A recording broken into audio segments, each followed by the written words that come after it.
I was brought up by many educators in the family.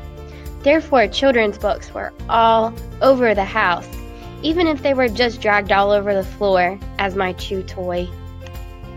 As a toddler, my favorite daily routine was surprisingly bedtime, but not because of nighty-night time.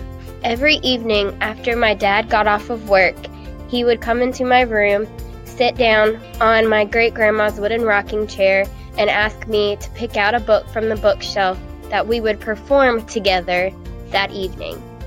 The top 3 books that were often picked up off my bookshelf were Brown Bear, What Do You See?, The Teeny Tiny Woman, and The Little Lady Who Wasn't Afraid of Anything.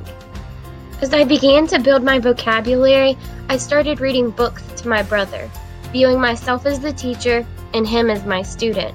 I would consistently ask, "Are you listening to me? I'm reading to you," while he was asleep and only a few months old. Finally, it was time for me to start elementary school, meaning I began taking accelerated reading tests, decreasing my love for reading and increasing the possible signs for an anxiety disorder. After the diagnosis of my anxiety disorder, I had a teacher who lacked faith in my ability to read, stating I was going to fail in this subject area. As a child, this negativity decreased the confidence I had in myself. However, while the past hurt, I needed to learn from it and prove the teacher wrong. To do so, my parents encouraged me to read. One of my favorite series as a child was the Junie B. Jones books. I felt I could laugh, learn, and relate to her as a student. During middle school, reading became dreadful as I was continuously knocked down in my abilities due to the continuous pressure of end-of-grade testing. As I started high school, I finally had a teacher encourage me to read for fun. I found Nicholas Sparks' books the most compelling, especially The Last Song.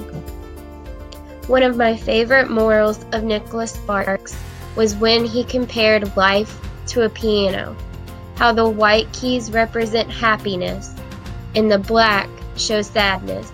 But as you go through life, you must remember that the black keys also create music. As I look back on myself as a reader, I can see that I have made a lot of changes and grown as a reader.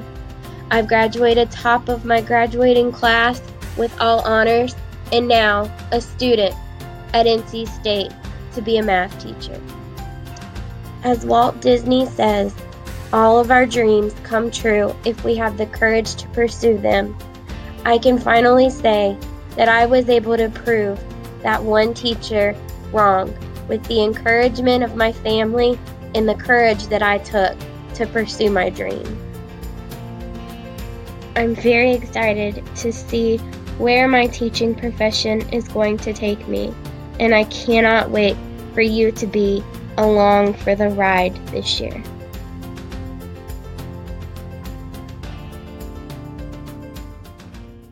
Created using Powtoon.